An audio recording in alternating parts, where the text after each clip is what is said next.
नमस्कार, मैं हूं राजेश। आज हमारे साथ स्टूडियो में बैठे हैं डॉक्टर कुणाल कृष्ण।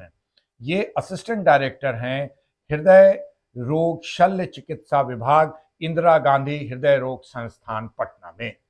कहीं देर ना हो जाए, जी, आफ्टर वो जो मिनिमम टाइम है ना, जिसको गुड टाइम कह लें, जी। वो कितना देर होता है डॉक्टर आने तक पता चलने के? जैसे मोस्ट सारे डिज़ीज़ यूजुअली आजकल जितने भी डिलीवरीज़ होते हैं, वो हाँ, असिस्टेड होते हैं। हाँ, मतलब ऐसा नहीं कि घर में या कहीं और वो डिलीवरी हुआ।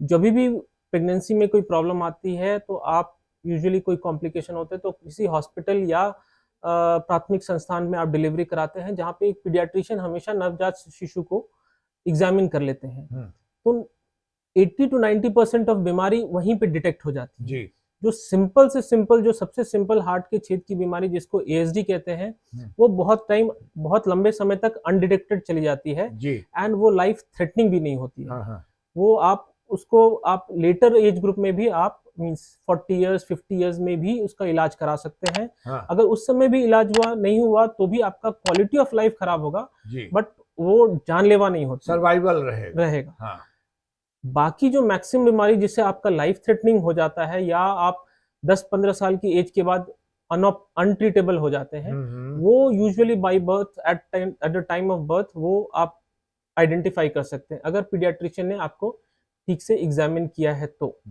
तो मोस्ट ऑफ द बीमारी जो होता है वो यूजुअली कुछ होते हैं जो हम लोग 6 मंथ्स टू 2 इयर्स तक का टाइम देते हैं। जी, वो अपने आप धीरे-धीरे डेवलप करते-करते वो छेद जो होते हैं वो बंद हो जाते हैं, छिद्र जो है।